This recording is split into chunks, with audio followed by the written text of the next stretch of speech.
Gini aja Kang, kalau mau beres, saya butuh 2,5 miliar. Tapi kan itu bukan anak saya. Buktinya udah jelas kan? Kita juga udah buat perjanjian sebelumnya. Udah ada hitam di atas putih, semuanya sudah dibereskan dari dulu. Ya udah, kalau gitu kita tes DNA aja, biar semuanya jelas. Urusan ini kan udah jelas. Tes DNA itu buat apa lagi? Bapaknya juga udah ngaku bukti ada, semuanya terang. Kamu cuma mau bikin ribut. Kalau bener bukan anak Akang, terus kenapa takut tes DNA? Ini bukan soal takut atau nggak takut. Situasinya lagi panas di semua mata lagi lihat ke saya. Jadi kita tenangin dulu biar semuanya reda. Nanti kalau waktunya tepat kita ketemu dan selesaikan baik-baik. Pokoknya gini Kang, kalau duitnya nggak masuk minggu ini, ya maaf aja, aku bakal spill satu-satu buktinya tiap hari.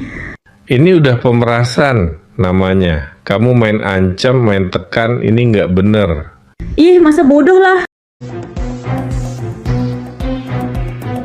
Ada rekaman percakapan yang diduga terjadi antara Lisa dengan pria yang akrab disapa RK tersebut. Gini aja Kang, kalau mau beres, saya butuh 2,5 miliar.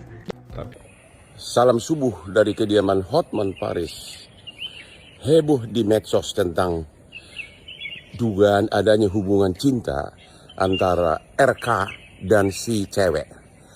Terlepas dari apakah hubungan tersebut benar ada atau tidak, Hotman hanya membahas secara aspek hukum normatif tentang bagaimana cara pembuktian dari ayah biologis dan apa tanggung jawab dari seorang ayah biologis.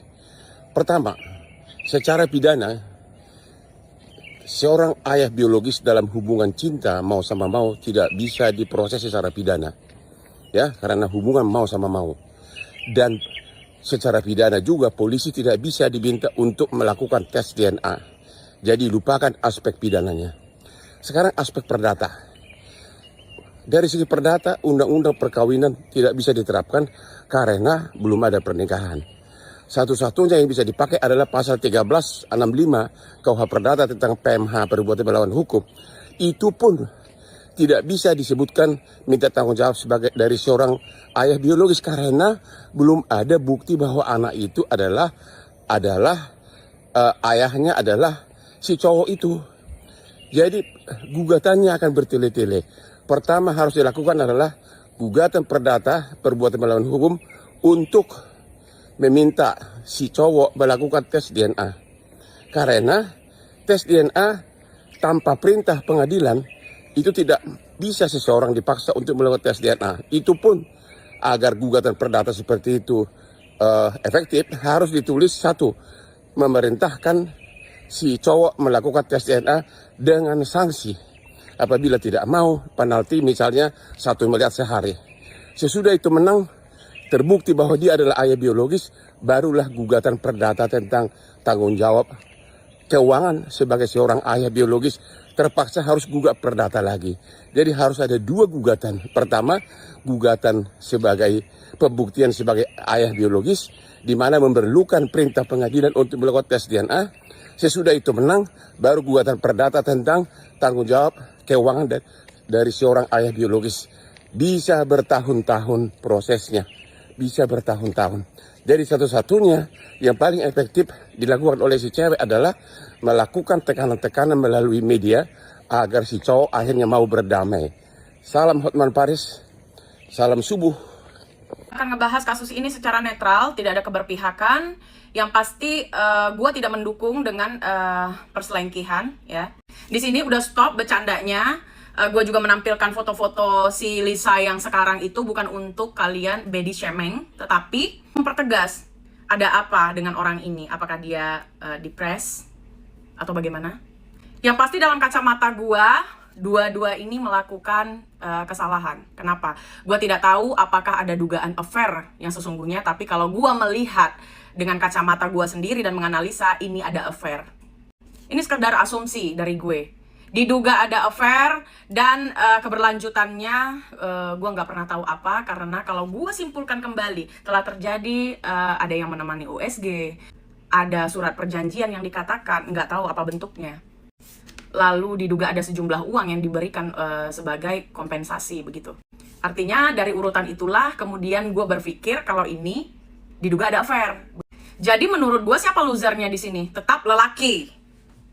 Tetap semua harus dipertanggungjawabkan. Gue kalau misalnya gue punya kekuatan untuk mempertemukan dua orang ini, Bapak Ridwan Kamil dan Lisa ini, lebih bagus lagi.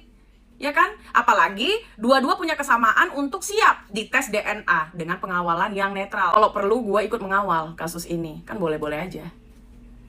Gue percaya, tapi 50% lainnya gue harus menunggu hasil. Ketika dua-dua memang setuju untuk tes DNA yang tidak ngomong doang, tetapi harus dilaksanakan begitu. Ataukah untuk sebuah pengakuan? Oke, gue yakin si Lisa ini meminta pengakuan bukan untuk merebut Bapak Ridwan Kamil dari Ibu Cinta.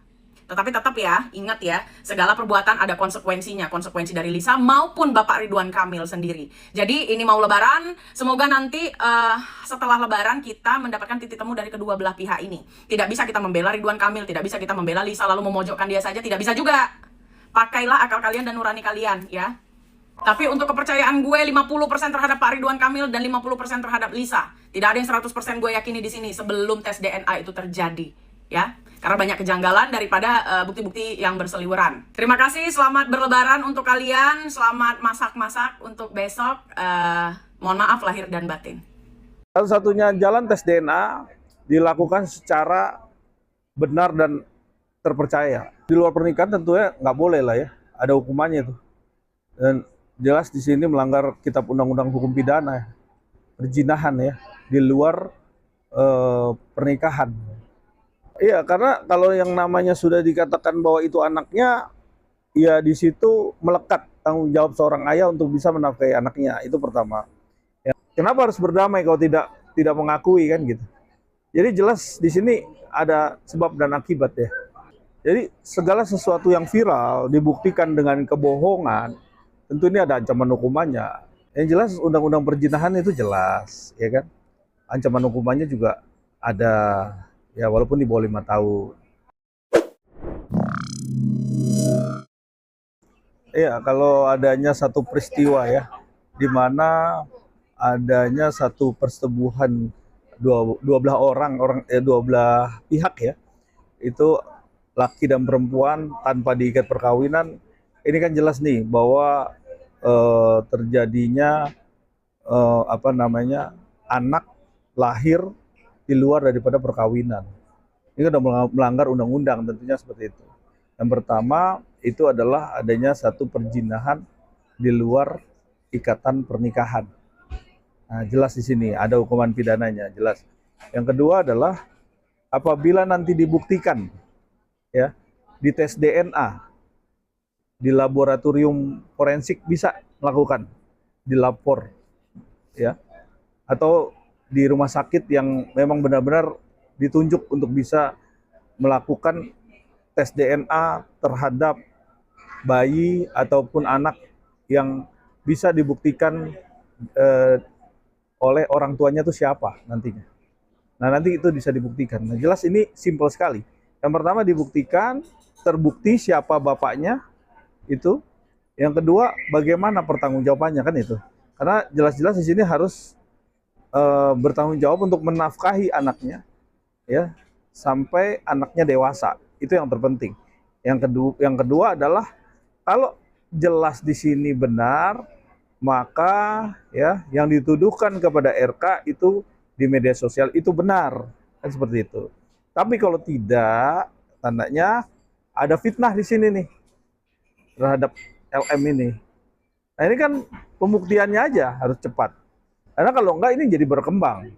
Kita juga sama-sama semua netizen, semua masyarakat Indonesia ini melihat semua menjadi perhatian publik, ya. Jangan sampai ini jadi bola liar. Akhirnya kita nggak bisa menentukan nih bagaimana nih sebenarnya kasus ini kan seperti itu. Yang jelas undang-undang perzinahan itu jelas, ya kan.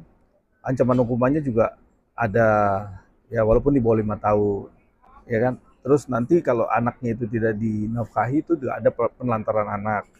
Itu juga nanti undang-undang keperdataan kitab hukum Islam juga itu nanti bisa dilakukan hukuman perdatanya juga bisa. Dan banyak yang bisa ditempuh ataupun dilakukan seorang LM apabila anaknya ini tidak dinafkahi. Itu yang pertama. Kalau kedua belah pihak ini kan sama-sama melakukan hubungan, ini juga dua-duanya juga kena. Itu kan dua-dua melakukan ini sehingga lahirlah anak kalau itu terjadi. Jadi segala sesuatu yang viral dibuktikan dengan kebohongan, tentu ini ada ancaman hukumannya dan sudah dikonsumsi atau dipublish ke semua media dan semua rakyat Indonesia. Nah ini kan jelas fitnah. Nah fitnah inilah yang harus diberikan hukuman dan tanggung jawab ya terhadap orang yang memberikan statement tidak bisa dipertanggungjawabkan. Nah ini hati-hati juga karena jelas di sini mencemarkan nama baiknya RK juga kan seperti itu. Itu yang terberat. Jadi kalau memang bisa dibuktikan secara jelas dan bisa dipertanggungjawabkan bahwa ini jadi sebelum pada waktu terjadinya kehamilan, pada waktu hamil besar, pada waktu persalinan di rumah sakit, ini kan ada perjalanan peristiwa dan juga ada chat-chatannya pada waktu itu. Kalau memang itu benar, ini nggak mungkin berdiri sendiri langsung ujuk-ujuk dia anaknya besar terus langsung minta pertanggungjawaban. Nggak ada, ini kan perjalanan berapa tahun anaknya sekarang, dari mulai 0 tahun sampai sekarang ini kan ada perjalanan. Nah inilah yang dibuktikan apakah benar itu. Terus yang kedua pengakuan, kalau nggak diakui tandanya tes DNA, itu jalan keluarnya. Begitu tes DNA dihasilkan anaknya, benar nggak ini anaknya RK atau bukan kan gitu. Nah ini harus ditunjuk rumah sakit yang benar-benar bisa cara objektif dan dipercaya ini anaknya siapa kan gitu. Karena ada beberapa rumah sakit juga yang nggak, ya ibarat kata bisa dipertanggungjawabkan yang harus mempunyai sertifikasi DNA. Itu juga harus. Ya paling akurat ya. Dan bisa dibuktikan secara kuat ya. Secara kuat buktinya ini itu adalah tes DNA. Kalau dua-duanya berbeda pengakuan, yang satu tidak percaya, tidak meyakinkan itu anaknya, yang satu yakin ini anaknya, maka buktikan kan gitu. Karena sekarang ini kan ranahnya sudah ranah demokrasi ya. Cuman mungkin, nah ini tadi balik lagi, kalau memang bisa dijembatani ya untuk bisa memberikan satu kebenaran ya, kebenaran yang sekarang ini kita lagi pengen melihat nih kebenarannya seperti apa kan gitu. Nah ini kan harus benar-benar dibuktikan. Ya tinggal bagaimana pembuktiannya kan gitu. Jangan sampai ini menjadi bola liar kan. Artinya yang sana persepsinya begini, yang sini persepsinya begini. Nah harus dijembatani lah. Harus ada yang memberikan satu kejelasan terhadap perkara ini gitu. Nah saya berharap perkara ini cepat selesai. Saya berharap semua yang menonton ini bisa tahu nih bagaimana kasus ini endingnya kan seperti itu. Tentunya gini, berdamai sih boleh aja ya, namanya segala sesuatu hal-hal yang sifatnya ketidakwajaran atau adanya satu merasa diterlantarkan gitu kan. Nah, yang satunya juga merasa bahwa itu bukan perbuatannya kan gitu. Nah, ini harus dibuktikan. Nah, jadi balik lagi, kalau perdamaian itu hanya perdamaian saja, maka predikat masalahnya sebenarnya apa dan bagaimana kan gitu. Nah, kalau memang perdamaian, tandanya dia mengakui atau tidak kan gitu. Kalau perdamaian tidak mengakui, apakah itu bisa berdamai? Kenapa harus berdamai kalau tidak mengakui kan gitu? Jadi jelas di sini ada sebab dan akibat ya. Jadi kalau yang namanya segala sesuatu yang lagi menimpa seorang politikus atau orang yang pernah menjadi pejabat negara, tentunya ini kan kita juga melihat banyak sekali ujian dan cobaannya itu. Nah tapi balik lagi, kalau itu tidak benar, maka tepis itu semua, buktikan bahwa apa yang dituduhkan itu nggak benar gitu kan. Nah gitu, jadi intinya kalau memang segala sesuatu apa yang tuduhkan itu tidak benar, lakukan pembuktian saja. Jadi tidak berkembang. Ya tentunya nanti akan terlihat nih bagaimana endingnya. Kalau memang dari pihak RK-nya tidak mau atau mau, itu kan nanti kita tunggu seperti apa kan gitu. Kalau memang yang tadi dikatakan bahwa adanya mau damai itu karena dia tidak mau tes DNA atau dia mau melakukan tes DNA. Iya, karena kalau yang namanya sudah dikatakan bahwa itu anaknya, ya di situ melekat tanggung jawab seorang ayah untuk bisa menafkahi anaknya, itu pertama. Yang kedua, kalau memang itu dia merasa bahwa itu bukan anaknya, tentunya buat apa dia bertanggung jawab? Buat apa RK harus bertanggung jawab? Toh dia dituduh ya sebagai bisa anaknya itu bisa lahir kan karena dia kan gitu. Nah ini kan ini bapaknya gitu, tuduhannya kan seperti itu. Tapi kan kalau memang bukan ya tandanya dia harus benar-benar membuktikan, udah nggak usah lah tanggung jawab. Buat apa tanggung jawab kalau itu dia bukan anaknya? Satu-satunya jalan tes DNA dilakukan secara benar dan terpercaya. Jadi tes DNA ini berdasarkan uji yang benar-benar sangat jadi banyak tes DNA itu harus bersertifikasi dan bisa dipertanggungjawabkan gitu, secara hukum ya. Nah, makanya tadi kan kalau tes DNA itu banyak yang bisa melakukan tes DNA, rumah sakit manapun, rumah sakit dari luar negeri juga bisa. Nah nanti coba dibikin bagaimana yang bisa dipertanggungjawabkan untuk melakukan tes itu kan, seperti itu. Nah uji laboratorium forensik Mabes Polri juga bisa, rumah sakit juga bisa. Nanti silakan aja bagaimana yang bisa ditunjuk secara netral dan bisa dipertanggungjawabkan. Sehingga nanti hasilnya juga benar-benar 100% sesuai ya, apa yang terjadi gitu loh ya. Siapa anak ini, bapaknya siapa kan gitu. Di luar pernikahan tentunya nggak boleh lah ya, ada hukumannya tuh. Dan jelas di sini melanggar Kitab Undang-Undang Hukum Pidana, perzinahan ya, di luar pernikahan.